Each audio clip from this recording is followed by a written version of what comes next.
Hola, ¿qué tal?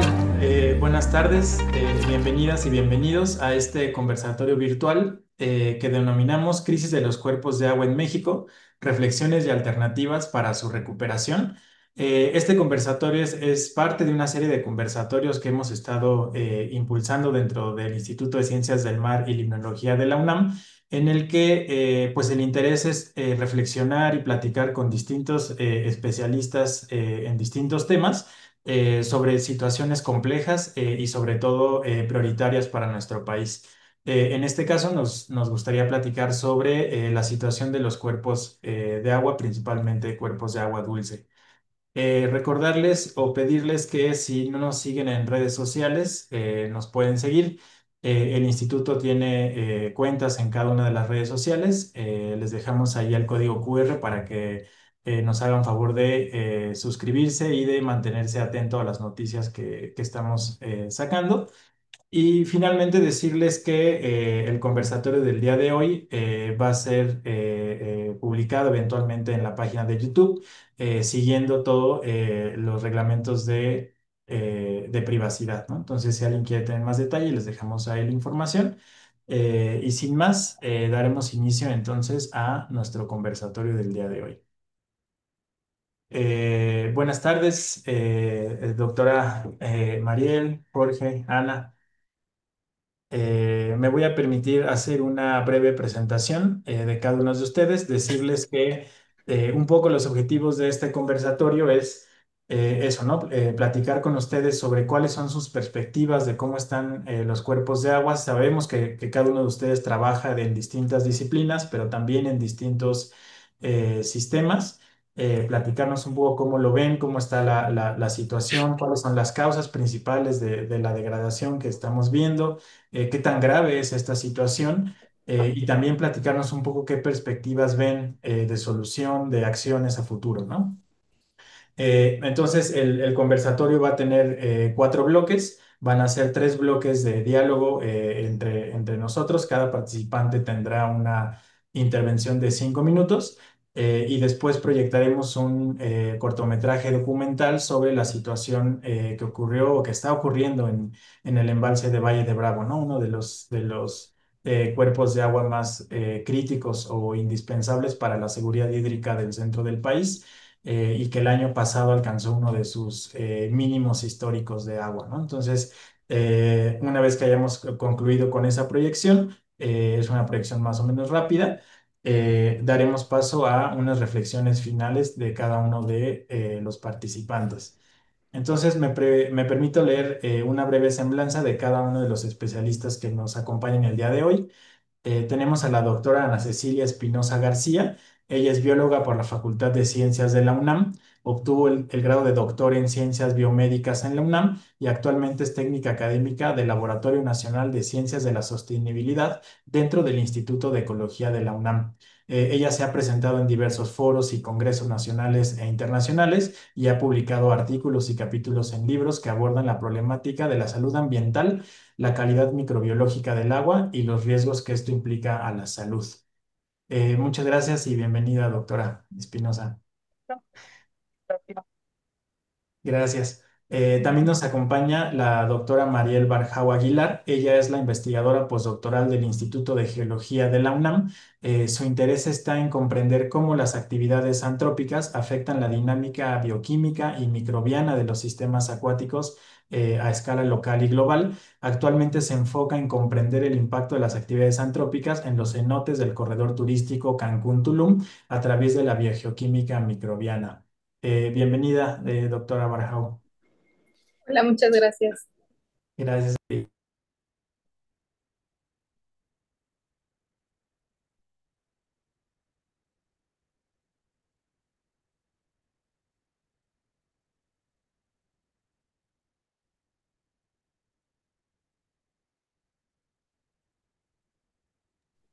Doctor, está silenciado.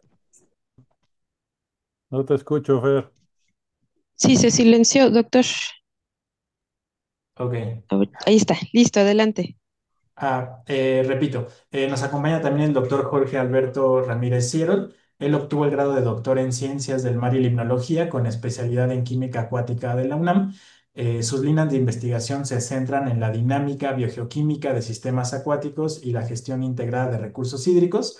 Es miembro del Sistema Nacional de Investigadores y actualmente coordina el proyecto de monitoreo permanente con participación social para la recuperación sostenible de la presa de Valle de Bravo y el sistema Cutzamala como investigador postdoctoral de incidencia del CECITI aquí en el Instituto de Ciencias del Mar y Limnología de la UNAM.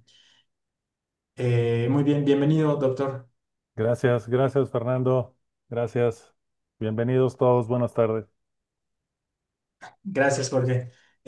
Bueno, sin más, daríamos paso al bloque uno. Olvidé presentarme, yo soy el doctor Fernando Córdoba Tapia, soy investigador del Instituto de Ciencias del Mar y Limnología de la UNAM. En el primer bloque lo hemos denominado diagnóstico y causas del deterioro de los ecosistemas acuáticos en México. En este primer bloque de intervenciones nos gustaría que nos platiquen sobre el estado actual de los ecosistemas acuáticos en el país, en los que hayan tenido fortuna o incidencia. Particularmente quisiéramos saber desde sus perspectivas cómo es que hemos llegado al punto en el que nos encontramos y si ustedes han encontrado cuáles son las causas o algunos obstáculos incluso para la gestión o que incluso favorezcan la degradación de estos ecosistemas. Entonces, podremos irnos en este orden. Le cederé la palabra por 5 minutos a la doctora Ana Cecilia Espinosa. Adelante, doctora, por favor. Fernando, sí, bueno, pues empecemos la conversación. Bueno, a mí me ha tocado trabajar en diversos cuerpos de agua. Y bueno, digamos, el problema que encontramos es justo que visualmente vemos las afectaciones, ¿no? O sea, podemos tener afectaciones sin que se noten, pero cuando ya las notamos, cuando logramos ver que hay un problema o algo está mal, ya estamos hablando de cosas más serias, ¿no? He trabajado mucho tiempo en Xochimilco, seguimos trabajando. Y bueno, ahí es un caso histórico, ¿no? Que casi, casi sobrevive de la tragedia. O sea, se sigue manteniendo justo porque está en una situación de tragedia. Entonces hay una serie de inyección de proyectos e inversiones que si bien el propósito es tratar de salir de esa situación, a mí me parece que más bien están contribuyendo a que se mantenga esa situación porque ya es una forma de vida, ¿no? Entonces, bueno, podemos ir platicando un poquito más de eso adelante, pero ahí me gustaría tocar esa situación de cómo las instituciones, a pesar de querer contribuir, o quién sabe tal vez si eso sea cierto, de contribuir a las soluciones, contribuyen a que se mantenga una situación crítica, ¿no? En otros lugares donde he trabajado, en Chiapas, por ejemplo, pues se ve precioso, los lagos de Montebello, se ven muy sanos. Sin embargo, pues ya empezamos a notar visualmente la afectación. Esa afectación, pues la podemos identificar midiendo cosas, ¿no? Midiendo diversos parámetros, podemos ir identificando que hay problemas. Sin embargo, cuando esos problemas no los medimos, pues es difícil hablar de una situación que está saliendo de lo, no quiero decir normal, porque lo normal es muchas cosas, hay muchos normales, ¿no? Entonces, primero conocer qué es nuestra línea base, de qué estamos hablando cuando no se afecta, y luego ahí entonces empezar a medir cosas para ver en dónde están surgiendo los problemas, ¿no? Entonces, no sé cuántos minutos llevo, pero no me quisiera pasar. Ah, bien. Entonces, es importante que partamos de un punto inicial, sea el que sea, porque estamos en una situación en el país en el que desconocemos mucho la situación de nuestros cuerpos de agua. Hemos iniciado a trabajar en muchos casos cuando ya hay problemas. Entonces, el estado anterior a eso lo desconocemos y pues es complicado hablar de la magnitud o las dimensiones de la situación que se enfrenta en la actualidad, ¿no? A veces platicamos con la gente de las localidades y nos cuentan cosas que si bien no son académicas y todo eso, es un conocimiento que ellos tienen de cómo se ha alterado la situación a partir de hace una década, 2 décadas, de cuando ellos eran niños y se bañaban ahí, y ahora ya es imposible, ¿no? Entonces, esto ha sido una cosa que yo creo que en los últimos años se ha integrado como un saber que debe valorarse, el de las personas locales, y que para nosotros como académicos tiene que ser un punto de referencia. No podemos dejarlo de lado para poder entender la dinámica no solo del sistema como tal, sino de la gente que vive ahí, los usuarios del lugar y cuáles son las dinámicas que tienen con los cuerpos de agua, ¿no? Entonces, la situación pues sí es crítica en muchos lugares, no quisiera decir que en todos, pero pues es necesario que actuemos considerando sí factores sociales, factores económicos y hasta políticos. Entonces yo lo dejaría ahí para iniciar. Muchas gracias. Perfecto, pues ya con eso iniciamos fuertísimo. Está muy bien. Doctora Barjau, por favor. Sí, hola, buenas tardes a todos y bueno, primero agradecerles por estar aquí, eso ya es un gran avance para la humanidad. Bueno, yo quiero empezar mencionando que este problema que nosotros vemos en México en los sistemas acuáticos, pues no solamente lo vemos en México, sino lo vemos a nivel global, ¿no? Tanto la UNESCO, la COP han mencionado que este problema de la crisis de disponibilidad y calidad de agua es un problema de agenda internacional que pues aqueja a toda la humanidad. Entonces, eso es algo importante. También mencionar y contextualizar que México se encuentra en una región tropical y justamente por las mismas características geomorfológicas, tanto geomorfológicas como de localización de los sistemas acuáticos en latitudes tropicales, ya sea porque hay más incidencia solar o porque hay cierta tendencia a que haya más limitación de ciertos nutrientes específicos, pues hacen más vulnerables a los sistemas acuáticos en regiones tropicales. También tiene mucho que ver con los países que están localizados en estas latitudes, que justamente son países en vías de desarrollo, que tienen mucha actividad primaria y pues que obviamente van a verse mucho más impactados que incluso en las regiones templadas por falta de regulación. Entonces coincido ahí mucho con lo que menciona la doctora, ¿no? Con agua, en alguno de sus informes mencionó que el 80% de los cuerpos acuáticos que son utilizados para abastecimiento tienen algún tipo de contaminación en México. Entonces, bueno, algún tipo de contaminación, como bien lo dice la doctora, es algo muy amplio que podemos hablar, porque si lo estamos viendo, a lo mejor ver de nuestro lago que era azul y cristalino a verlo verde y turbio, pues estamos hablando de un problema de contaminación que está asociado a el exceso de nutrientes que nosotros lo conocemos como eutrofización, ¿no? Pero también hay contaminación que no se ve, que justamente puede ser aquella como los contaminantes emergentes, por ejemplo, aquí quien no toma café o quien no toma ibuprofeno, y bueno, cuando no hay un correcto manejo de las aguas residuales, pues este tipo de compuestos los podemos encontrar en los sistemas acuáticos, ¿no? Entonces, eso también es algo importante de mencionar, ¿no? De qué tipo de contaminación. O, por ejemplo, contaminación de cosas físicas, plásticos, cosas que están allí. Entonces, mencionarles que la contaminación es visible en diferentes tipos de, de escala y pues que es necesario pues que tomemos en cuenta pues que esto es un problema humanitario, por decirlo de una forma. Obviamente en México la situación es más particular porque tiene México una distribución del agua distinta, ¿no? En la parte norte tenemos mucha sequía, tenemos en la parte central un clima templado, donde hay mucha demanda del recurso hídrico, especialmente del Valle de la Ciudad de México, y tenemos también el sureste del país, donde tenemos inundaciones y lluvias, entonces de por sí el país, por sus características propias, es complicado, y esto hace más complicado tanto la distribución como el suministro de agua en el país. Entonces, como un poco cerrando un poco y redondeando esta primer parte del tema, pues es mencionarles que México tiene muchas cuencas de los sistemas acuáticos y cada una de ellas tiene características muy particulares y que cada una de ellas va a tener problemáticas diferentes, ¿no?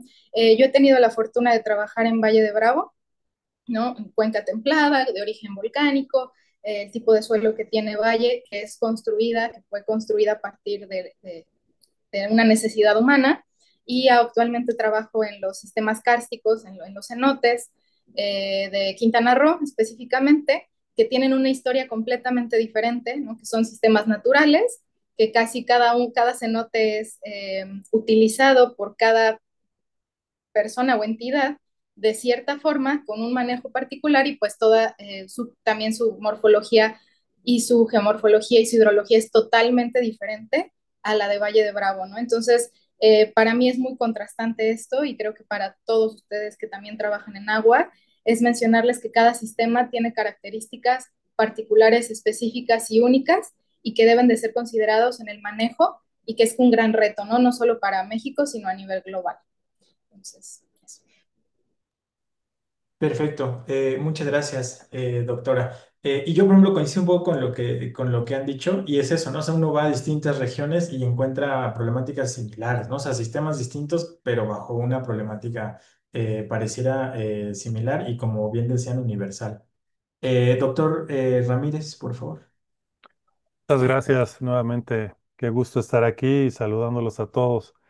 Pues redondeando un poco lo que decía Ana Cecilia, lo que comenta Mariel, tú mismo, Fer, con esta última visión y como iniciabas la pregunta, pues afortunadamente yo he tenido la gran suerte y el privilegio de haber nacido con esta vocación científica y con la oportunidad de conocer distintos lugares a lo largo y ancho del país. Y coincido con esto último que dices, en donde fundamentalmente el tema de contaminación, en este caso, pues es un tema de un desorden y una ineficiencia e insuficiencia también del tratamiento de nuestros propios residuos, particularmente nuestros desechos orgánicos a través de aguas negras, aguas grises, y que de alguna manera constituyen de manera muy general el problema número uno de contaminación en México, un problema progresivo a través del tiempo. Y coincidentemente, como mencionaba Mariel, tuvimos oportunidad de estar en California recientemente y aún con la sofisticación tecnológica de los estadounidenses, tienen muy parecidos casos, quizás con algunos matices, pero básicamente enfrentan el tema de eutroficación como el problema principal. En este contexto, bien menciona Ana Cecilia que es una forma de abordar toda esta crisis, que además coincido, hablaba Mariel, esta distinción hídrica, que fundamentalmente podemos hablar de tres grandes secciones en México: la parte árida en el norte, la semiárida húmeda en el centro y una humedad impresionante en la península de Yucatán particularmente, ¿no? Esto da estas condiciones hidrológicas. Conforme vamos cambiando la conectividad de la red hidráulica a través fundamentalmente de construcción de presas y de estructuras de almacenamiento de agua, vamos modificando nosotros mismos con un propósito de almacenamiento y aprovisionamiento, la garantía del derecho humano al recurso. Vamos haciendo una serie de modificaciones que implican, por supuesto, cambios en la conectividad, cambios en la biodiversidad, afectaciones ecológicas a distintos niveles y escalas, que es muy importante desde la perspectiva académica, pues abordar de una manera local, regional e inclusive la interconectividad entre regiones. Creo que aquí el tema de crisis está también como un mosaico distribuido de una manera muy heterogénea en el país. Desde la perspectiva del abasto, hay miles de personas que viven en crisis desde generaciones por falta de abastecimiento, por deficiencia progresiva de la calidad de los cuerpos de agua, como mencionaba Ana Cecilia, que las generaciones anteriores estaban acostumbrados a nadar, a tener una serie de contacto natural con el cuerpo de agua y que actualmente los herederos de esos cuerpos de agua pues se encuentran en una situación eh, de deficiencia, de crisis, de exposición a la salud, que es importantísimo abordar. En este contexto, bueno, pues como académicos tenemos una serie de herramientas. A mí me gusta mucho lo que se mencionaba sobre el tema del valioso o de la valiosa información que uno puede recabar de la gente local y en contacto directo a través inclusive de generaciones con los diferentes ecosistemas acuáticos. Es una información valiosísima para poder inclusive diseñar los estudios y las estrategias de monitoreo. Caso que esta es otra estrategia que es muy necesaria, urgente, los ciclos anuales y frente a un escenario de cambio climáticas de esta progresiva y compleja contaminación. Mencionaba Mariel estos ejemplos también de contaminación emergente que cada vez van siendo más graves conforme la población incrementa. Eh, Nos van generando una base, una línea base, como decía Ceci, para poder abordar y diseñar de una manera más precisa las preguntas y abordarlas de una manera lo más cabal posible. Y en este contexto, bueno, pues para cerrar esta parte que ya muy extendida desde hace un par de décadas sobre el uso de herramientas geoespaciales, que de alguna manera y a distancia, a manera de telemetría, nos permite también ir observando a distancia cómo van modificándose los entornos a los ecosistemas acuáticos y poder también inteligir qué sería la más adecuada para abordar problemas de contaminación, distribución y de abastecimiento de agua en diferentes localidades. Perfecto, muchas gracias, doctor. Digamos, considerando ahora esta crisis y esta situación que estamos viendo en distintas regiones de nuestro país, incluso a nivel mundial, el siguiente bloque lo que nos gustaría es platicar pues sobre estrategias de conservación y restauración, ¿no? Es decir, qué podemos hacer frente a esta situación o a este panorama. Sobre todo si conocen acciones que se han emprendido, ¿no? Para conservar o restaurar estos ecosistemas, si ven que estos terminan por funcionar o quizá terminan por empeorar la situación, o quizás si hay casos de éxito, o quizás son pocos, quizás son muchos, que nos puedan platicar cómo han visto ustedes esto. Y sobre todo, ¿cuáles creen ustedes que serían las claves que tendrían que tener estas acciones, ya sea de conservación o de restauración?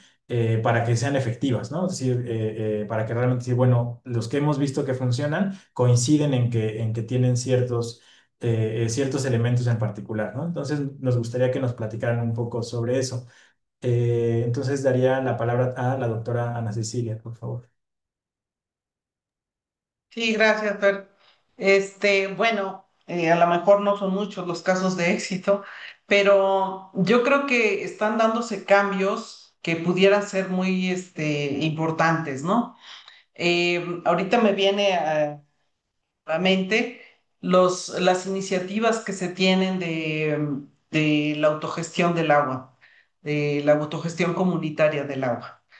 Eh, Creo que esa forma de manejar el abastecimiento de agua está siendo muy, muy, muy interesante, ¿no? Porque justo se trata de que los mismos usuarios se hagan cargo del cuidado de sus fuentes de abastecimiento y del abastecimiento, ¿no? Entonces, ellos de por sí en las comunidades pues reconocen ese territorio como suyo y los cuerpos de agua que están ahí también los reconocen como suyos. En ese sentido, pues están haciendo actividades que cuidan de alguna manera los cuerpos de agua, su calidad, perdón por el teléfono, este, y entonces cuidan tanto el agua, su calidad de agua y su entorno, ¿no? Entonces, si bien son iniciativas muy localizadas, es una forma en la que pudiéramos pensar que las cosas cambien, ¿no? O sea, darles lugar a este tipo de esta forma de manejo del agua, creo que es importante y dar más fuego a las comunidades en este sentido, ¿no? Eso es, digamos, yo lo he visto en Chiapas y funcionan bien. Por supuesto, tienen sus problemas de técnicos y de manejo y demás, pero también se están o sea, están surgiendo asesorías administrativas para que ellos tengan herramientas de cómo administrar el tema de las cuotas, por ejemplo, o conocimientos técnicos básicos para ver que las bombas funcionen o que si es necesaria una válvula, etcétera, ¿no? Entonces hay recursos técnicos en los que se pueden apoyar y a nivel, al menos que yo conozca, en Latinoamérica ya hay asociaciones de gestión comunitaria del agua que pues están creciendo, ¿no? Con apoyo de organizaciones no gubernamentales, están creciendo y parece que funcionan bien, ¿no? Entonces, esa sería una de las cosas que me parecen importantes considerar y, o sea, tenerlo en el radar, ¿no? Otras formas que he visto que más bien no funcionan es apoyo gubernamental desarticulado, ¿no? O sea, pareciera que desde la Secretaría X se va a dar este apoyo, pero no se considera las otras aristas del problema, ¿no? Las aristas políticas, económicas y sociales, que no son nada sencillas, que son complejas y que no se reconocen como tales, ¿no? Entonces, esos apoyos, como decía al principio, en lugar de terminar resolviendo, terminan complicando, ¿no? Y haciendo que el problema sea redundante, ¿no? Entonces, bueno, esas partes sí siento que no están funcionando muy bien.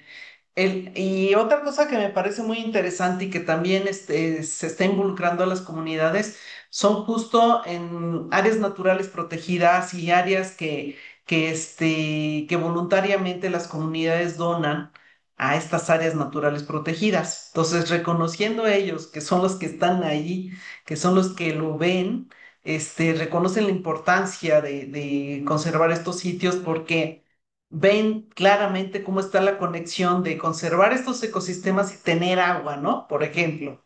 Entonces, estas participaciones de las comunidades en las áreas naturales protegidas también me parece una forma muy buena de promover que las cosas funcionen mejor, ¿no?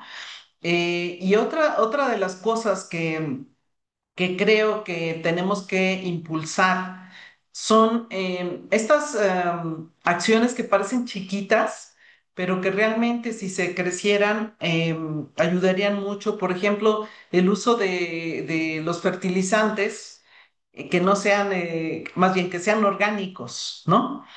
Y que la gente también tiene ese conocimiento de utilizar sus fertilizantes, sus desechos de rastrojos y demás como mejoradores de sus suelos y demás, en lugar de tener que seguir consumiendo fertilizantes fabricados y que nos causan unos problemas muy serios de eutrofización y luego difíciles de manejar, ¿no? Al menos estas iniciativas o estas acciones que pueden, como les digo, parecer pequeñas, creo que si nos fijamos en ellas o sea, nos fijamos en los éxitos que están teniendo y si las pudiéramos ir escalando sería algo interesante. Tal vez no escalarlos a nivel nacional porque eso ha sido un problema por décadas, ¿no?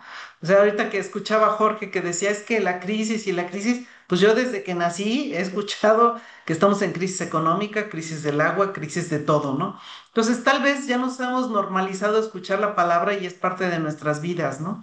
Entonces, tal vez estas grandes soluciones a nivel nacional tenemos que entender que no es así, ¿no? Que no aplica para todo, sino a partir del conocimiento y el entendimiento de la problemática local o regional, dar soluciones diseñadas o aprovechar las soluciones que la gente ha implementado en sus lugares, ¿no?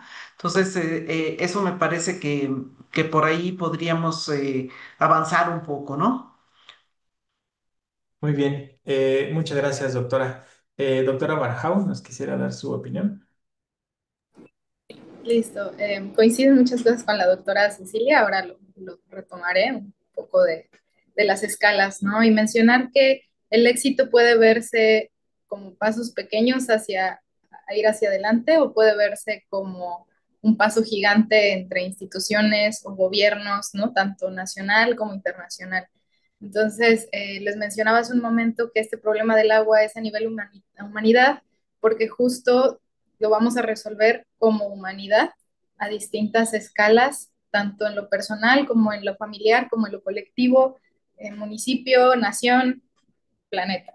Entonces, bueno, un poco de esto y contándoles unos pues pequeños éxitos creo que pueden ser incluso que nosotros mismos en casa tengamos regaderas que sean ahorradoras, no sé, cualquier detalle que sea pequeño que involucre una disminución de nuestra huella hídrica es bueno. Creo que es un éxito que, como bien decía la doctora Cecilia, pues no se debe de minimizar, ¿no? Hablando un poco más a la escala comunidad, pues bueno, un poquito contarles mi experiencia, pues, que soy muy afortunada porque pues ahora trabajo en los cenotes de la península de Yucatán y esto fue porque pues también soy atleta de profundidad de buceo libre y pues me la vivo en los cenotes, ¿no? Entonces yo subo y bajo y veo los cenotes, me meto en los cenotes, conozco cómo es una loclina, siento la loclina, vivo dentro de ellos esa parte y los conozco de una forma para mí muy profunda y diferente, que además de la parte científica, ¿no? Entonces tengo como esta perspectiva. Y bueno, en el año que yo me quedé sin beca en el doctorado, eh, me dediqué a ser instructora de apnea en los cenotes del Caribe y me volví parte de la comunidad de buzos locales de aquí, ¿no? De Quintana Roo. Sin yo darme cuenta, la verdad que fue pues muy intuitiva la relación. Ellos se estaban interesados en cómo ellos podían conservar los cenotes limpios. Esta comunidad obviamente es una comunidad que genera muchos empleos, que genera trabajo, es una comunidad de al menos 50 entre atletas y deportistas que se dedican propiamente a vivir de ello, de los cenotes, más más toda la comunidad pues de gente que viene, los visitantes extranjeros nacionales, y bueno, todos ellos muy interesados preguntando en qué podíamos hacer como comunidad para mejorar las condiciones de los cenotes, ¿no? Y mucho de lo que retomo de la doctora Cecilia, la gente que vive en los cenotes y que trabaja en ellos tiene muchísimos datos, ¿no? Mucha información que obviamente nosotros no podemos colectar con el día a día, pero ellos sí lo ven, lo comparten y cuando uno va con esa mirada de qué se refiere con la mirada científica, entiendes que algo está pasando ahí, ¿no? Entonces, para mí una pequeña prueba de este poder es mucho es el conocimiento, ¿no? Cuánto conocimiento técnico tienen las personas, que en este caso de la península de Yucatán, cada cenote tiene un usufructuario. Puede ser un ejido, puede ser una persona o puede ser el gobierno. Generalmente aquí son ejidos o personas privadas, ¿no? Entonces fue muy curioso, cuando yo pedía permiso para entrar a mostrar los cenotes ejidales era un no, porque me puede cerrar mi cenote y aquí trabajamos y comemos, ¿no? Porque desconocían el trabajo que se quería hacer, ¿no? Mientras que en otros cenotes, a lo mejor justamente con esta parte de entrar como yo parte de la comunidad, sabiendo que a mí también me interesa ver por la comunidad de buzos y de apneístas de la zona, me dijeron, ¿sabes qué? Si me interesa, ven, toma muestras de los cenotes y por favor ayúdame a conservarlo. Entonces, tengo 4 cenotes que muestreo regularmente y justamente creo que una historia de éxito lo tiene uno de ellos, ¿no? Y a lo mejor, como dice la doctora, es un chiquito, es un cenote de 10,000, pero es interesante ver cómo este dueño se interesó en cómo cuidarlo y, por ejemplo, es un cenote que está regulado en el número de personas que lo visitan al día. Es un cenote que está bardeado alrededor para que en época de lluvias, cuando escurre el agua, no caiga toda esa materia orgánica.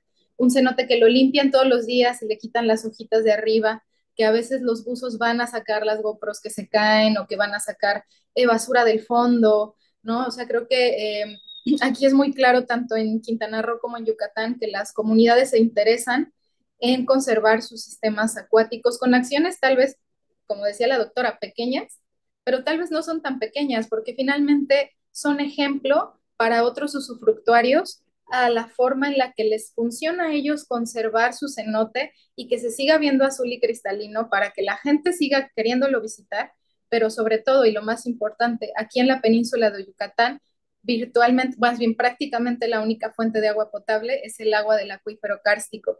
Y es más complicado el acuífero kárstico, ¿por qué? Porque no es como un río que podemos ver su trayectoria y saber a dónde desemboca. Aquí es un misterio, no lo vemos, todo está bajo tierra.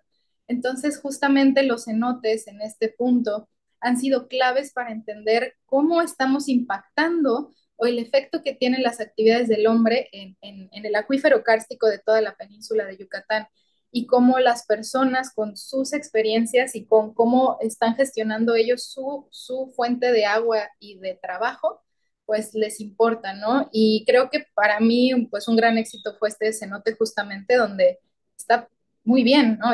Tiene muy buenas condiciones, claramente tiene impacto antrópico, como por ejemplo hay ciertos contaminantes emergentes en su agua, pero bueno, tiene buena recirculación, aumenta en épocas de mayor turismo, en las menor turismo, pero bueno, es algo que se tiene que pensar cómo se va a proponer este manejo, ¿no? Si comparo con otros cenotes que muestreo, pues el manejo es totalmente diferente. Pavimentaron todo alrededor del cemento, el CARS no está filtrando, todo va directo al cenote, entonces es como acercarse al dueño, al usufructuario, perdón, de este cuerpo y decirle, oye, creo que yo te puedo proponer esto como científica, ¿no? Y porque también soy parte de la comunidad que vive o que ha trabajado en los cenotes y que entiende también sus necesidades. Entonces creo que para mí la clave de éxito fue este cenote que les platico, pero también, ok, sí. No, puedes terminar la idea, nada más era para que sepas que Ok, está.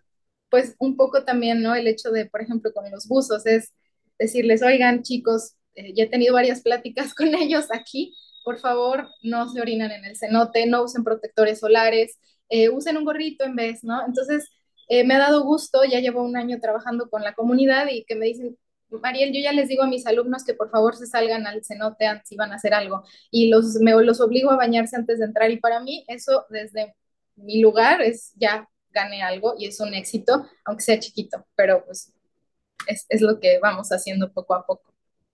Perfecto. Muchas gracias, doctora. Doctor Ramírez, por favor. Sí, muchas gracias. Escuchar experiencias, creo que sí hay muchos ejemplos de casos exitosos de restauración, tanto en arrecifes como manglares, como en zonas riparias de ríos, eh, cambios de prácticas de cultivo que mejoran tanto calidad como la afluencia de agua, protección de manantiales.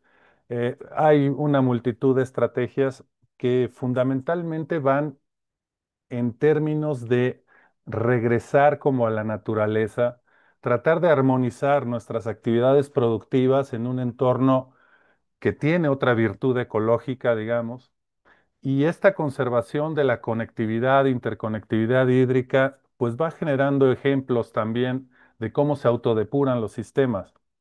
En mi experiencia en la guía metodológica para el Inventario Nacional de Humedales, fue una exploración fantástica de muchos sitios alrededor del país y en este contexto entender la biogeoquímica, por ejemplo, de los humedales como sistemas de autodepuración de los cauces de ríos previo a las entradas a lagunas costeras, en fin, es un gran maestro el humedal para reactivar una serie de equilibrios en términos ecológicos.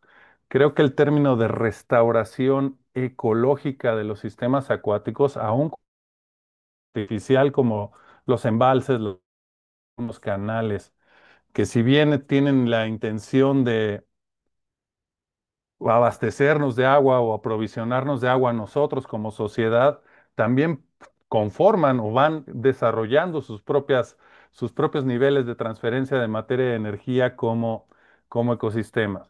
Entonces, creo que aquí una parte muy importante que me ha tocado en la experiencia valorar una multitud de soluciones tecnológicas para, por ejemplo, el problema de eutroficación en valle, ninguna de algún integral como el hecho de usar, por ejemplo, humedales flotantes o fitocolmenas o algún tipo de estructura biológica que vaya restaurando no solo la causa del problema, en este caso de eutroficación, la sobrealimentación de materia orgánica y nutrientes, sino que además a través de estas relaciones alelopáticas, acción de bactericidas y ficocidas, pues va devolviendo o va regresando la película hacia ese equilibrio ecológico que pues es de una manera integral.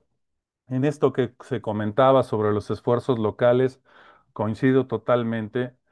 En el ámbito de cómo la misma gente genera sus propias estrategias de conservación para su propia sobrevivencia en muchas cosas. En el caso particular de Valle, desde 2013 se generó un ejercicio muy interesante de sinergia sociedad, gobierno, academia, denominado, o así se llama, el Comité de Operación del Lago. Y esto nació a inquietud fundamentalmente de la sociedad civil organizada en Valle de Bravo. Se organizaron reuniones con los distintos niveles de gobierno y en este contexto es interesante ir siendo parte, como yo, representante del grupo del instituto en esta mesa, porque se da uno cuenta cómo muchas de las atribuciones y distribución de responsabilidades del nivel federal, estatal y municipal se quedan cortas, no se entrelazan. Y entonces ahí es donde tanto se pierden recursos económicos como no se logran verdaderamente consensos ni acuerdos de trabajo conjunto. En este esfuerzo y combinándolo con los esfuerzos de las comunidades, también me ha tocado participar ahora en Cuenca Alta y Cuenca Media con otras asociaciones cuya propósito es cambiar los modos de cultivo, de suerte que se erosiona mucho menos el suelo, usan menos fertilizantes, bien decía Ceci, el uso de fertilizantes industrializados, que de alguna manera se fue haciendo modus operandi de vertirlos en exceso, pues es uno también de los graves problemas, sobre todo en grandes distritos de riego que generan estos problemas. Creo que toda estrategia de restauración debe tener este componente ahora muy famoso de soluciones basadas en la naturaleza, en donde en realidad estas soluciones parten mucho del conocimiento desarrollado en la academia a través de largos años de investigación, de experiencias compartidas nacional e internacionalmente, y que simplemente van puntualizando sobre estos aspectos de integridad ecológica. En la medida de lo posible, como les decía, inclusive en México, hablando del agua, fundamentalmente el agua es almacenada en estructuras artificiales. Los cuerpos de agua naturales en número, al menos no en importancia, pero en número, son mucho pequeños. Es un país que entre árido y semiárido, tres cuartas partes del país necesita de estas infraestructuras y sin embargo es la necesidad de este desarrollo para generar que ese ecológico que se está formando pueda ser de largo plazo y de servicios ecosistémicos múltiples. Muchas gracias, doctor Ramírez. Yo nada más abonaría un poco en el hecho de esto que mencionaban de la escala local, ¿no? O sea, porque me parece que cuando uno ve reflejado las consecuencias de sus acciones, pues empieza a generar esa conciencia, ¿no? Que es lo opuesto a decir, bueno, yo echo todos mis desechos al río y a ver a quién le termina llegando ese problemón allá abajo, ¿no? Entonces, creo que pues, eso le da, digamos, esa fortaleza a la parte local como acción, ¿no? Además de, pues nadie más tiene tanta distribución a nivel nacional más que los que están, los usuarios que ahí están, ¿no? De otra manera es imposible, ¿no? Pues esto, digamos, nos lleva a nuestro tercer bloque, que son un poco los retos a futuro, ¿no? Sabemos que estamos en el contexto del cambio climático, ¿no? El tema de cómo los sistemas van perdiendo resiliencia y la velocidad de la respuesta, ¿no? A mí, digamos, una de las cosas es que nos platiquen eso, o sea, qué panorama vislumbran hacia el futuro, cómo ven la situación, así como vamos qué pasa, ¿no? Si no cambiamos estas acciones. Y también me llama a mí mucho, quisiera preguntarles cómo ven esta diferencia entre la velocidad en la que están cambiando los sistemas versus la velocidad a la que estamos logrando responder, ¿no? Ya sea organizándonos bien a distintas escalas, pero me parece que la inercia es mucho más rápida, ¿no? Entonces, si nos podrían dar su opinión con respecto, por favor, doctora. Gracias, Fer. Pues bueno, necesitamos justo la velocidad es tremenda y las velocidades de nuestros resultados académicos es sumamente lento, ¿no? Entonces, yo creo que el primer paso que tenemos que hacer con seriedad es la vinculación. O sea, si nos vinculamos con quienes están o los encargados en atender los problemas, va a ser el primer paso, me parece, ¿no? Hay, por supuesto, esfuerzos de vinculación, sin embargo, todavía no llegan a ser muy fructíferos, ¿no? Siempre los académicos, por fortuna o por desgracia, pues defendemos nuestra trinchera y que tiene que ser así, que no podemos no medir tal cosa, etcétera. Y también, las personas que están encargadas de resolver los problemas, pues necesitan soluciones o aporte de información rápido, ¿no? Entonces tenemos hace tiempo yo escuché una frase que me ha quedado mucho, ¿no? Nosotros como académicos siempre queremos el 100% de la información, ¿no? Y los tomadores de decisiones o los líderes tienen que tomar decisiones hasta con el 60% de la información.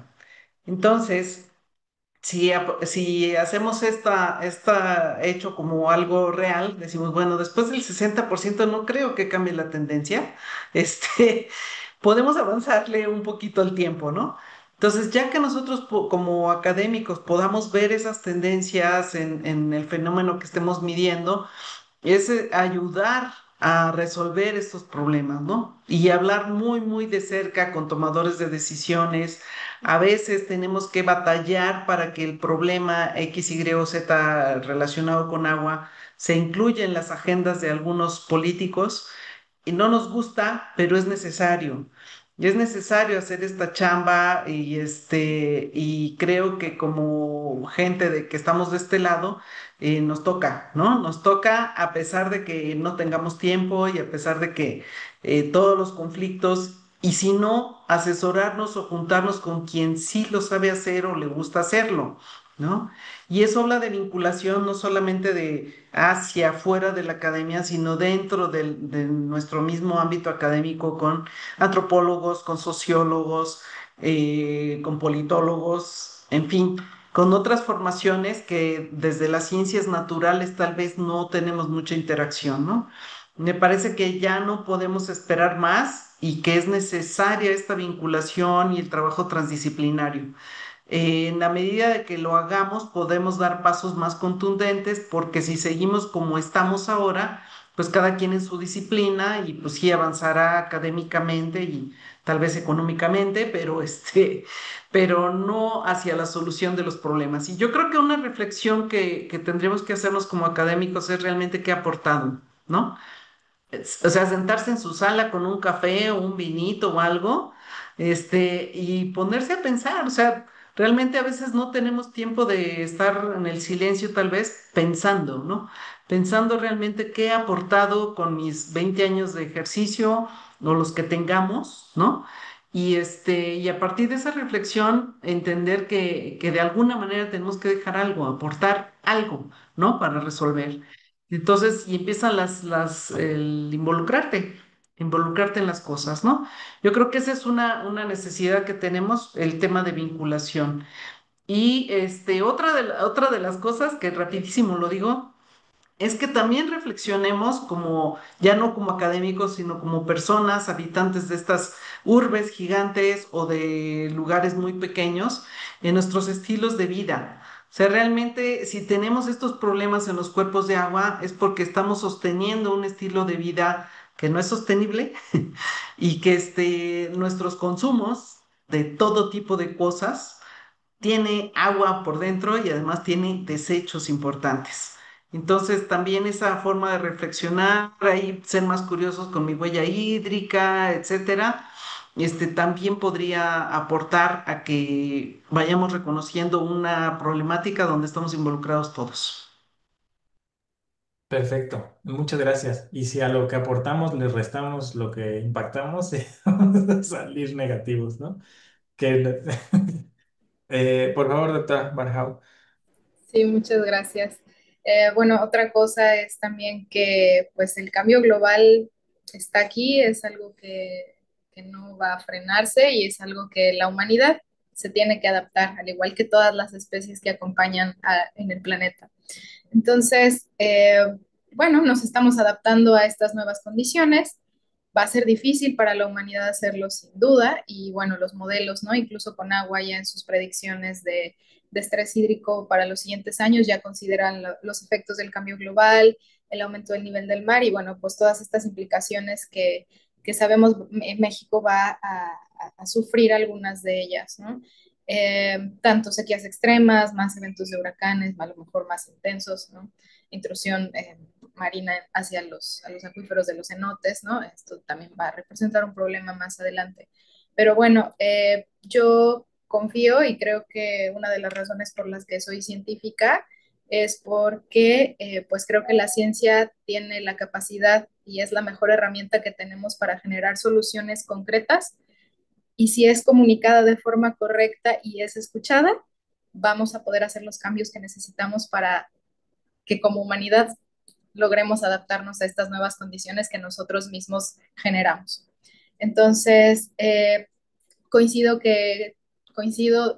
claramente con que la transdisciplina es necesaria y a todas las escalas, ¿no? A escala personal, a escala familiar, a escala nacional, global, ¿no? Debe de haber acuerdos entre municipios, entre naciones, para poder resolver este problema, porque pues el agua finalmente, ¿no? El agua ya sea sólida, líquida o gas, nos conecta a todos y es justamente lo que pues mantiene el planeta ciclando todo el tiempo y nos ha dado la estabilidad tanto para originar la vida como para que esta vida siga evolucionando. Entonces, mencionar pues que cada decisión que nosotros tomamos pues va a tener un efecto hacia el planeta, ¿no? Y ya sea por nuestra misma forma de vida y coincido con la doctora Cecilia en la hora que estén tomando ese café, ¿no? Sobre todo siendo científicos, recordar por qué hacemos ciencia y casi seguramente vamos a llegar a la respuesta de que es por curiosidad, pero porque en realidad queremos hacer algo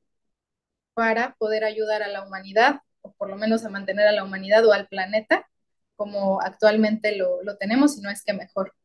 Entonces, pues creo que una forma que considero que muchas personas que estudiamos ciencias del mar o biología, química, nos conectamos hacia estas necesidades es porque en algún momento tuvimos la fortuna de conectarnos con un sistema natural, ya sea una montaña, un río, un cenote, el mar, ¿no? Las personas que bucean, no sé, todas este tipo de personas, estas comunidades que estamos súper conectados, ¿no? Me puedo decir que esa fortuna de poder estudiar estos sistemas, de poder visitarlos, de poder estar en ellos, nos abre un panorama también en lo personal, ¿no? Había encontrado un artículo bastante interesante que mencionaba, es un artículo de sociología, que lo que hay que incentivar es la reconexión espiritual con los sistemas naturales, ¿no? Y hablaban justamente de los cenotes, pues que los mayas tienen toda esta tradición, ¿no? Hacia los cenotes, todas estas aguas sagradas para ellos, y que todas estas conexiones al concentrarnos en las urbes, pues se pierde esa conexión humano-naturaleza de la cual somos parte de, y que justamente cuando nosotros recordamos y reconocemos que somos parte del planeta, de este ciclo, es donde viene el amor hacia la naturaleza, y cuando viene el amor es entonces cuando queremos conservar estos sistemas acuáticos, ¿no? Ya Cousteau lo decía muy claro, no se puede cuidar lo que no se ama. Entonces, si nosotros, y esa es mi invitación, pues acérquense a la naturaleza, conózcanla, Ojalá que la logren amar, porque si la logran amar, entonces la van a querer conservar. Y al querer compartir todas estas experiencias con las personas cercanas a su círculo, o incluso entre investigadores científicos y con las personas que estén cerca de ustedes, lo que van a hacer es motivar a que otras personas se acerquen a la naturaleza y entonces se acerquen a cuidarla, ¿no? Y básicamente ese es como, pues creo que una de las misiones que como científicos también tenemos es platicarlo, divulgar lo que hacemos, tener claro por qué lo estamos haciendo y para quién, y entonces con ello poder ayudar en nuestra trinchera, ya sea desde casa, como científico, como maestro, como sea lo que sea que hagamos, llevar a la humanidad hacia esta adaptación a estos cambios. Muchas gracias, doctora. Jorge, por favor. Gracias. Eh, en este contexto yo coincido con ambas. Creo que aun cuando siempre se va a tener esa curiosidad y ese ímpetu de saber hasta el último electrón de lo posible, de alguna manera ya contamos con criterio, con información, con experiencia suficiente como para irnos involucrando. Esto que decía Ceci sobre esta parte de sentarse a comunicar e interactuar con las diferentes entidades gubernamentales, con la misma sociedad local, con la regional, hacer conciencia de alguna manera a través de esta divulgación, y compartir del conocimiento, que uno tiene que adecuar sus propios lenguajes dependiendo del público para verdaderamente brindar el mensaje. Y en este contexto creo que esta parte del desarrollo de una ciencia aplicada, hablábamos de restauración hace un momento, ahorita ser como asesores o consejeros, yo les mencionaba el caso de múltiples empresas con la solución al problema y que si uno lo explora y hace dos o tres preguntas, simplemente no tienen la infraestructura de conocimiento ni el criterio para tener las consideraciones ecológicas que uno puede aportar en virtud de orientar la toma de decisiones, como decía Ceci, para los tomadores de decisiones, que si tienen que tomar una decisión hoy y solamente hay un 10% de información, la toman con eso. Aquí uno, a través del tiempo, está haciendo los esfuerzos de comunicación, de entendimiento. Este famoso término de gestión integrada de recursos hídricos tiene que ver con muchísimas pláticas, con muchas reuniones, con una concertación de intereses en donde a pesar de que el interés es el agua o la conservación y eh, la virtud de mantener un ecosistema como tal, empieza el jaloneo con intereses que no resulta en rutas muy claras. Aquí yo insisto, esta parte que denominaba yo como sinergia sociedad, academia, gobierno es exactamente ese ejercicio. A través de estas mesas que aprendí mucho ahorita que Mariel mencionaba su experiencia con sociólogos, tuve oportunidad de estar en campo con sociólogos en ejercicios de talleres participativos que se pueden poner durísimos para concertar aún de las comunidades locales que entonces en los escenarios futuros o a partir de este momento hacia adelante, creo que además de todo lo que nos hace falta por resolver en términos de los efectos de esta variabilidad climática, sus causas, consecuencias, si es niño o es niña, si llueve más o llueve menos, creo que esta cuestión de la integración de la sociedad a todos niveles, con los diferentes desarrollos de conciencia que menciona Mariel y que eventualmente van siendo conducidos de alguna manera en la voluntad de lograrse, es como la humanidad ha sobrevivido a múltiples tragedias desde su surgimiento y de alguna manera es lo único que nos va a ir dando como esta reconexión natural, además una conservación más clara, menos egoísta, menos de conflicto, sino más bien como en dónde puedo yo participar. Creo que durante mucho tiempo el tema era, no, pues el gobierno no hace, no hace, no hace. O como me tocaron a mí dos ejemplos en campo. Uno, cuando estaba estudiando la maestría, buscábamos quién nos apoyara con la embarcación, el muestreo, y el nos dice, ah, son biólogos, han venido muchos y nunca pasa nada. No por hacer la alusión en particular a un biólogo, a un químico, a un ecólogo, sino esta noción en ese momento de han venido muchos y nunca pasa nada, es como que se me quedó muy grabado en el inconsciente. Y otra experiencia ahora a nivel directivo en la Comisión Nacional del Agua. Jorge, los científicos quieren seguir explorando, investigando para siempre y necesitamos saber ahorita qué decisión tomar.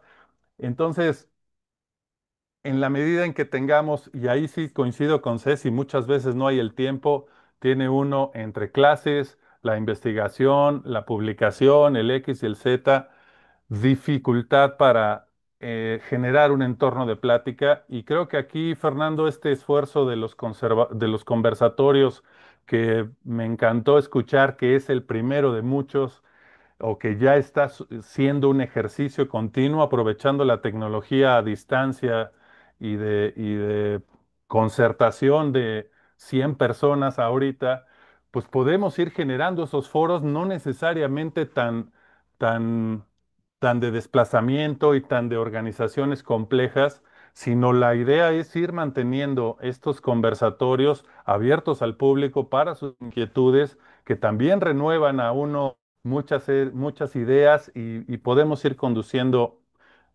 nuestras estrategias para enfrentar pues de cambios derivados, creo yo, fundamentalmente de nuestro desorden de manejo de residuos, y que solamente concertándonos y generando las adecuaciones pertinentes, incluyendo esquemas de restauración fundamentales, nos van a ir llevando solitos a una adaptación frente a los escenarios climáticos que vengan. Gracias. Perfecto, muchas gracias. Pues yo creo que o sea, nos platicaron de lo humano y lo divino y eso es increíble, ¿no? Porque finalmente, pues el agua termina siendo el último reservorio o el último lugar donde refleja, digamos, todo lo que está atrás, ¿no? De este gran sistema. Para continuar con el siguiente bloque, tenemos preparado la proyección de un cortometraje documental que realizó José Carlos Fonseca. Él es un creador y productor independiente, es fundador de Caballo Antártico Estudio y asesor de la Agencia Mexicana de Estudios Antárticos. Y este trabajo lo realizó justamente con universitarios de la UNAM, con esta inquietud de visibilizar las cosas que hace la universidad o de generar esta vinculación, que es lo que normalmente no hacemos, ¿no? Entonces, este es digamos, el preestreno de este video, lo que queríamos aprovechar este foro para presentarlo a ustedes. Eventualmente este va a estar disponible en YouTube y va a ser disponible para consulta de manera abierta, y está liderado por el grupo de biogeoquímica de la UNAM. Entonces, Nacho, si nos puedes ayudar por favor con la proyección. Acabando la proyección, haremos un siguiente bloque ya nada más para las reflexiones finales de cada uno de los participantes.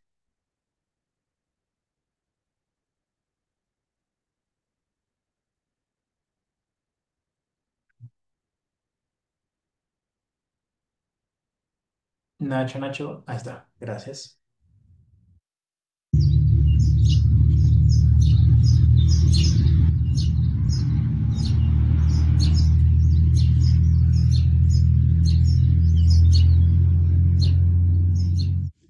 La urbe metropolitana de la Ciudad de México es colosal.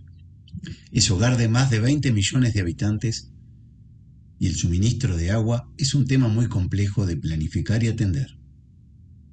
Proveer el preciado elemento es uno de los retos que crecen en el panorama actual, sobre todo frente al incremento de temperatura global y la alteración que ello puede ocasionar en los patrones de lluvias. Hace calor. Es abril del año 2024 en la Ciudad de México.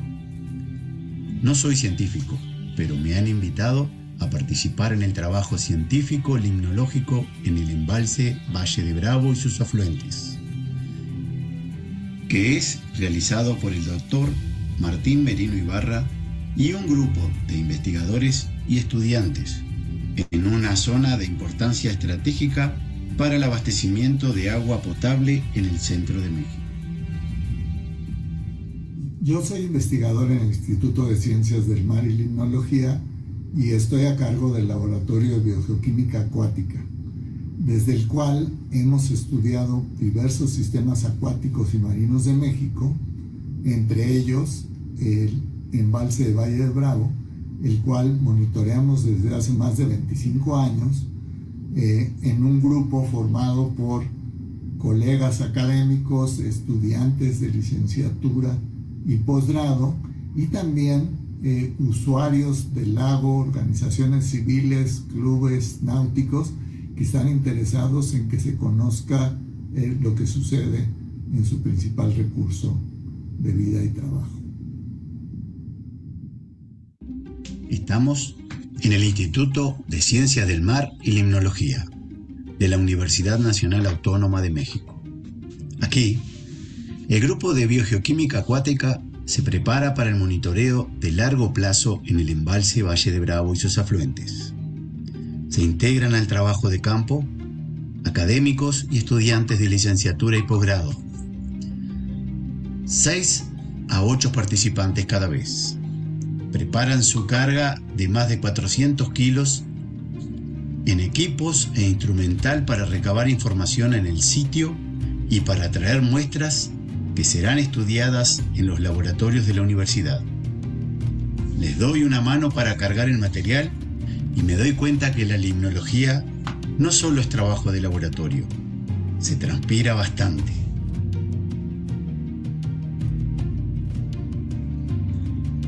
El trayecto comienza con un recorrido de 140 kilómetros desde la Ciudad de México, que nos permitirá llegar a Valle de Bravo, pasando por Toluca en un par de horas. El trabajo comienza hoy mismo y nos tomará un total de 3 días. Este grupo ha estudiado el embalse por más de 20 años. Mientras medimos el caudal y tomamos muestras de los ríos que desembocan en el embalse, el maestro Sergio Castillo Sandoval me cuenta que este no es un muestreo como los otros. Está cargado de incertidumbre. Una gran parte del territorio de México ha enfrentado problemas relacionados con la sequía desde hace casi 3 años. Los datos muestran que el embalse está en su nivel más bajo de las últimas 2 décadas. Los noticieros nacionales anuncian por radio y televisión la extinción del cuerpo de agua. Al llegar, nos encontramos con esta panorámica. El nivel del agua está tan bajo que podemos ver el lecho del embalse expuesto. Unas cuarteaduras profundas forman un panorama extraño y perturbador. Los datos confirman que este es el nivel mínimo en los últimos 20 años. Descargamos los instrumentos para estudiar un cuerpo de agua eutrofizado, de color verde brillante, enmarcado por el terreno de su lecho, hundidizo y polvoriento. Hola a todos, soy el doctor Jorge Ramírez Cirol, investigador postdoctoral del Instituto de Ciencias del Mar y Limnología de la UNAM. Básicamente nuestro esquema de monitoreo y el propósito por el cual nos impulsó a generar este plan ya de 25 años de monitoreo fue por observar progresivamente el deterioro del embalse de Valle de Bravo, que es el principal vaso del sistema Cutzamala. ¿A qué me refiero con deterioro? Básicamente a un continuo ingreso de aguas residuales de origen doméstico con algunos residuos agrícolas y todo esto generando un fenómeno denominado eutroficación. Si bien la eutrofización va avanzando en el embalse, Valle de Bravo ha sido y aún es un centro turístico emblemático en el centro de México. Es conocido como un centro internacional de vela y de vuelo en parapente. El disminuido nivel de agua afecta a los vallesanos en múltiples sentidos. Por un lado, la infraestructura náutica se vuelve inservible y el turismo se encuentra desmotivado para visitar este sitio, publicitado como un pueblo mágico. Todo está listo para el trabajo sobre la embarcación que se realizará ininterrumpidamente en las siguientes 24 horas para comparar los procesos del día con los de la noche. Hay muchas horas de trabajo enfrente. Caracterizaremos el ambiente físico y químico de la columna de agua. Mediremos la producción y el consumo de oxígeno, gases de efecto invernadero y, entre otras cosas, el fitoplancton. Para comprender la biogeoquímica y la ecología del plancton, la doctora Patricia Valdespino nos habla de su proyecto para entender la eutrofización a nivel nacional. Desde 2016 hemos estudiado las comunidades de pequeños pero importantísimos habitantes del lago, el fitoplancton y el zooplancton, su ecología y su impacto en el ciclo del carbono. Hemos aprendido que el crecimiento desmedido de pequeños microbios puede trastornar rápidamente a los cuerpos acuáticos, afectando todos los aspectos del funcionamiento de regiones enteras. Y es que los lagos se pueden volver verdes y a veces tóxicos en un par de semanas, afectando a todos los habitantes, plantas, peces y microorganismos, además de los usuarios del lago. Cuando podamos entender los mecanismos a nivel celular, genético y ecológico que explican, digamos, los superpoderes de los organismos que hacen los florecimientos masivos, quizás seamos capaces de prevenir que se formen toneladas de biomasa que al descomponerse y consumir oxígeno amenazan, por ejemplo, a los peces.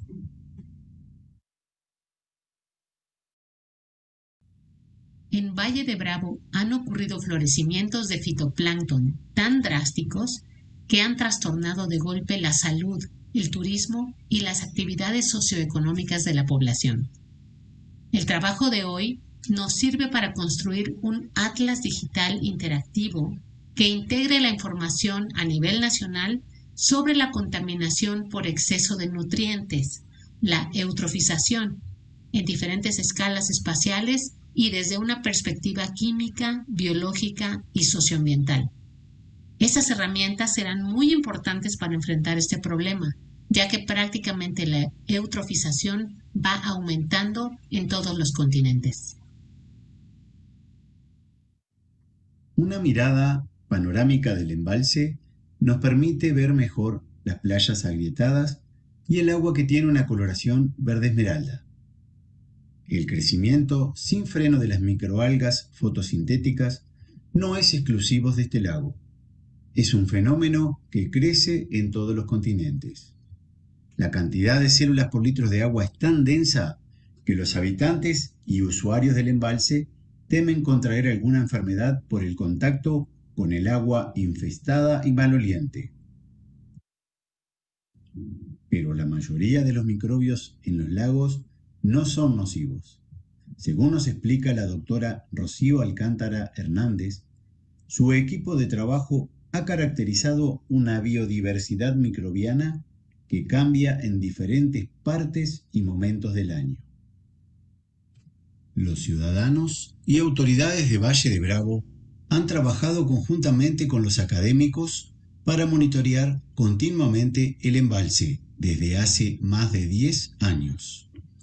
El Comité de Operación del Lago, el Patronato Provalle y los clubs de vela Avándaro y Marina Azul proveen la embarcación para el monitoreo continuo, en un ejemplo singular de cooperación ciencia-sociedad para buscar la salud del embalse. El doctor Jorge Ramírez es químico del Grupo de Biogeoquímica de la UNAM. y su especial perfil lo han situado como el investigador enlace entre la sociedad y la academia por más de 20 años. Nos cuenta un poco la situación actual. En el contexto del monitoreo, desde hace mucho tiempo tenemos la participación social dentro de las actividades científico-académicas que realiza el grupo, ¿no? Que consta de investigadores del Instituto de Ciencias del Mar, de Iztacala, del Instituto de Geología, de la Escuela Nacional de Ciencias de la Tierra, distintas entidades de la UNAM. Y ahora contamos con monitoreos, por ejemplo, participativos. Esta parte, como le llamaba yo, o le llamo, de sinergia gobierno, sociedad, academia, es finalmente una forma interesante y una forma completa de armonizar a todos los sectores de la sociedad, que créanme, no es nada fácil por la multitud de intereses, pero sobre un problema que finalmente nos sirve a todos. El lecho expuesto y agrietado del embalse le da una oportunidad interesante a los expertos en gases de efecto invernadero. El doctor Óscar Gerardo Nieto, investigador postdoctoral de CONACYT, estudiará la posible emisión de dióxido de carbono, metano y óxido nitroso del lecho expuesto. En este panorama de sequía que nos permitirá entender cómo se comportan estos sedimentos, como sumideros o como fuentes de gases de efecto invernadero. Nos explica su investigación. Hola, soy el doctor Óscar Gerardo Nieto, investigador postdoctoral en el Instituto de Ciencias del Mar y Limnología de la UNAM y formo parte de la Unidad Académica de Ecología y Biodiversidad Acuática del Instituto. Y desde que me integré en el grupo de trabajo, hemos caracterizado los ciclos bioquímicos de los principales gases de efecto invernadero, los cuales son dióxido de carbono, metano y óxido nitroso. Y tal vez surge la pregunta de el por qué estudiar estos ciclos bioquímicos en ecosistemas acuáticos. Bueno, pues a pesar de solo representar el 3.6% de la superficie continental terrestre, se estima que los ecosistemas acuáticos continentales representan aproximadamente el 16% de las emisiones totales de metano y el 15% de las emisiones naturales de dióxido de carbono. Por lo tanto, a pesar de representar una superficie pequeña relativamente, estos ecosistemas son fuentes importantes de dióxido de carbono y metano hacia la atmósfera. Para caracterizar los ciclos bioquímicos de estos gases de efecto invernadero, se miden los principales componentes, los cuales son la concentración en la columna de agua, las interacciones con la atmósfera y la actividad biológica relacionada a estos gases. En el embalse de Valle de Bravo nos permite integrar los aportes de ecosistemas subtropicales en los inventarios globales de estos gases de efecto invernadero, además de identificar posibles diferencias con lo reportado en la literatura.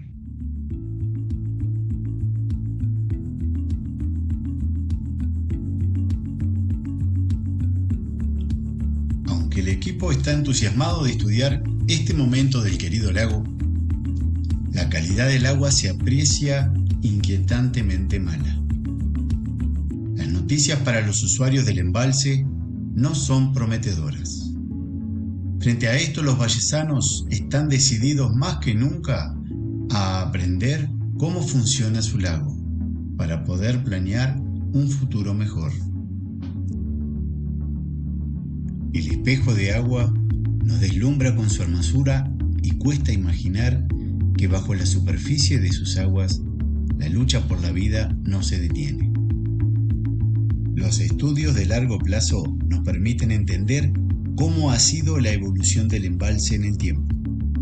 Por ejemplo, si ha avanzado la eutrofización. Con el amanecer de un nuevo día, los rostros felices y cansados se preparan para recabar los últimos datos y comenzar a recoger los equipos. Así que ya podemos despedirnos de este maravilloso lugar.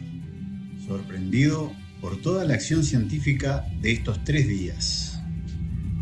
Me pregunto si también yo puedo contribuir a tomar conciencia de los problemas de agua de mi localidad. La posible desaparición del lago o embalse no nos deja tranquilos. El grupo se despide de la cuenca Amanalco, Valle de Bravo, con la responsabilidad de seguir estudiando al embalse de Valle de Bravo, paso final del sistema Cutzamala de suministro de agua potable para millones de mexicanos. El informe meteorológico anuncia el fin de la ola de calor y la esperanza de las primeras lluvias viaja con nosotros al regreso.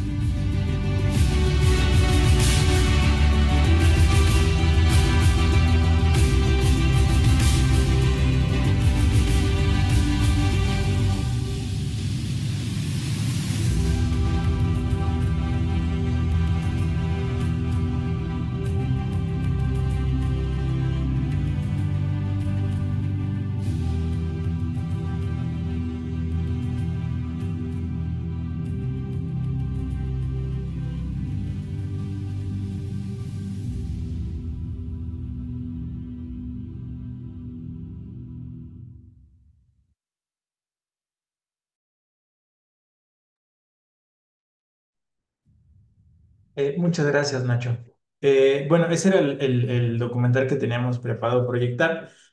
Como ven, pues toca también muchos de los temas que ya hemos estado platicando aquí. Y es estos esfuerzos de ir cerrando la brecha, ¿no? Entre lo que se hace en los institutos, en lo que se hace en los laboratorios, con la vinculación a problemáticas reales, ¿no? Que me parece que cada vez es imposible ya que obviemos eso que bien decía Ana, que nos mandaba a reflexionar, ¿no? De qué hacemos, ¿no? Entonces, bueno, para poder cerrar el conversatorio, me gustaría pedirles si nos pueden dejar una reflexión, pues a todos los que estamos tanto aquí como escuchando, los que después vean el conversatorio, decirles que el conversatorio va a estar en la página de YouTube del instituto, va a estar libre para que lo puedan compartir con alguien que le pueda interesar el tema, o quien subo que temprano, pues lo pueda ver. Entonces, pues dejar esa reflexión final. Entonces podemos empezar con Ana, por favor. Sí, gracias, Fer. Bueno, yo nada más como mensaje final o como reflexión final, justamente, es pues preocuparnos en el sentido de qué podemos hacer, ¿no? Muchas veces escuchamos desde nuestros lugares urbanos, muchos, y que ya predominantemente nos hacemos urbanos, estas problemáticas y las vemos muy lejanas, ¿no? O sea, simplemente a mí me interesa que me llegue el agua y me quejo cuando no me llega el agua, ¿no? Sin hacer conciencia y aunque lo sepa, de dónde viene el agua y que si es sequía no significa que el organismo operador decidió no mandarme agua a mí, ¿no?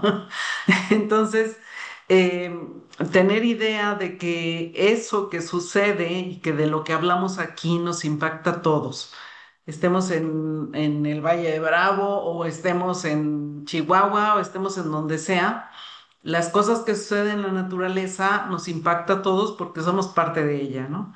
Y como decía Mariel hace rato, un esfuerzo que tenemos que hacer es adaptarnos mientras las cosas mejoran o si no van a mejorar, adaptarnos a lo que tenemos. Si se trata de tener agua 3 días a la semana, no es que la queja de que no me decidieron no enviarme agua a mí, sino es el agua que hay, ¿no? Y hablamos de agua disponible, no es que el agua se vaya del planeta hacia la luna o al espacio, no, sigue en el planeta, pero no está disponible porque no está apta para nuestro uso o consumo, ¿no? Entonces, realmente adaptarnos a la realidad que tenemos y contribuir con estos cambios de forma de vida para ver que en un futuro puedan mejorar las cosas, ¿sí? Entonces, de verdad, hacer el ejercicio de huella hídrica es interesante y decidir hacer algo para que esa huella hídrica la vayamos disminuyendo, ¿no? Entonces, eso sería para cerrar.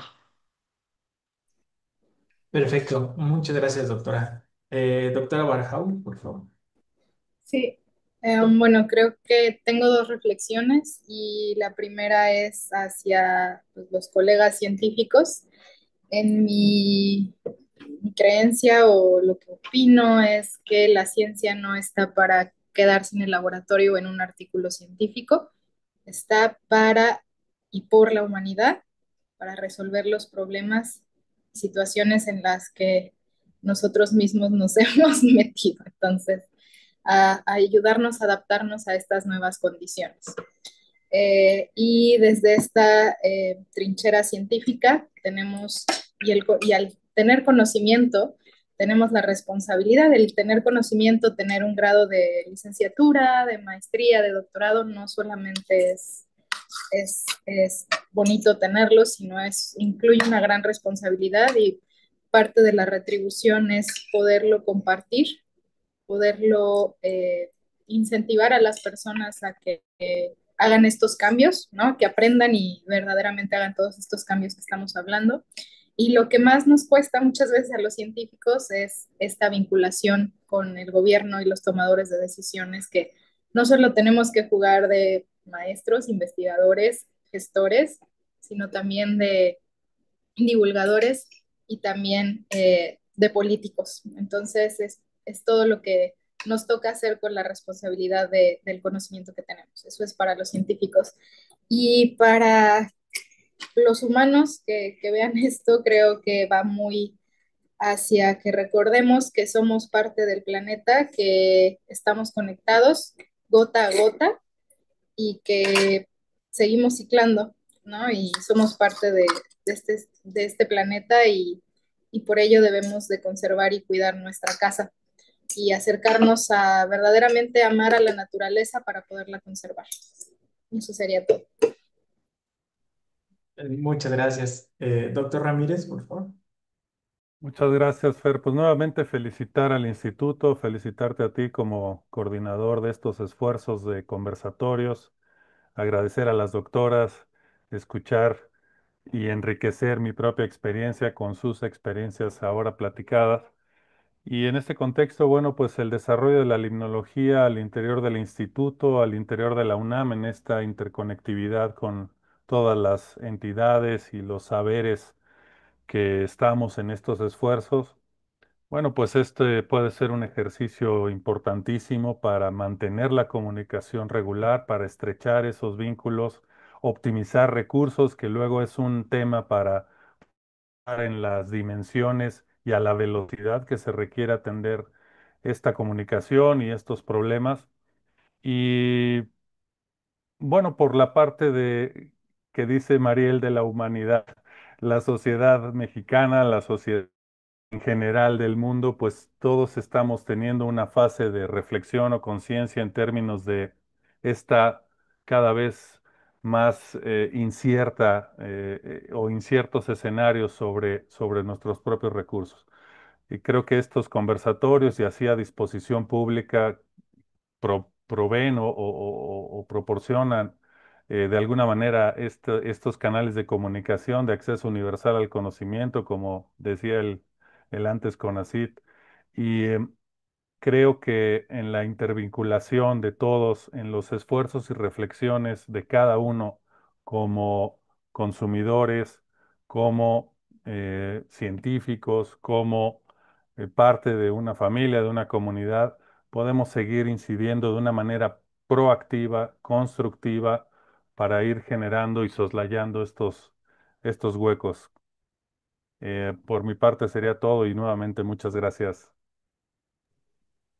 Muchas gracias. No, pues muchas gracias a ustedes pues por toda la conversación, por todas las ideas que nos dejan, las reflexiones que nos plantean. Yo desde mi perspectiva, pues creo que eso, o sea, creo que siempre estos conversatorios terminan siendo un llamado a la acción a las distintas trincheras, ¿no? Porque luego pareciera que toda la responsabilidad recae sobre solo unos actores y no es cierto, ¿no? O sea, cuando uno realmente ve vividos en la misma situación, ¿no? Como bien lo hemos dicho todo a lo largo de esta hora, somos tanto responsables de lo que ocurre como también nos tocan las consecuencias de lo que está ocurriendo, ¿no? Entonces, si algo también pudiera yo compartirles a quienes nos escuchan, es que ningún par de manos sobran, ¿no? Al contrario, hacen falta muchísimos, ¿no? Si estamos justo platicando que esta es una situación regional, global, incluso en distintas escalas, en distintos ecosistemas, pues finalmente lo que más nos hacen falta son manos, ¿no? Ya decía Ana, luego no tenemos ni tiempo de en silencio de pensar, ¿no? Entonces, pues menos de entrarle a todos los ecosistemas como quisiéramos entrarle, ¿no? Y entonces ahí es en donde el esfuerzo colectivo, pues creo que es lo que realmente termina rindiendo, ¿no? Y pues llamarlos a eso, pues una invitación a la acción, sobre todo a la responsabilidad, ¿no? Que retomando lo que decía Mariel, pues creo que con este amor y con este cuidado surge la responsabilidad. Y una vez que alguien asume la responsabilidad de algo, pues ya difícilmente te vas a salir de ahí, ¿no? Y vas a dar horas extras y vas a estar todo lo que se pueda porque ya tienes esa responsabilidad, ¿no? Entonces, pues agradecerles enormemente la participación. El video se queda en el canal de YouTube del instituto para que lo puedan compartir y pues invitarlos a seguir las redes del instituto para que se enteren de este tipo de conversatorios de distintos temas, de distintas áreas y todos son bastante interesantes y con esta visión de qué hacemos por estos problemas que están ocurriendo y que tienen un interés nacional, ¿no? Entonces, pues, sin más, despediríamos entonces el conversatorio y agradecerles a todos los presentes, al equipo técnico, a Denise, a Nachito, todos. Muchas gracias. Que tengan buena tarde.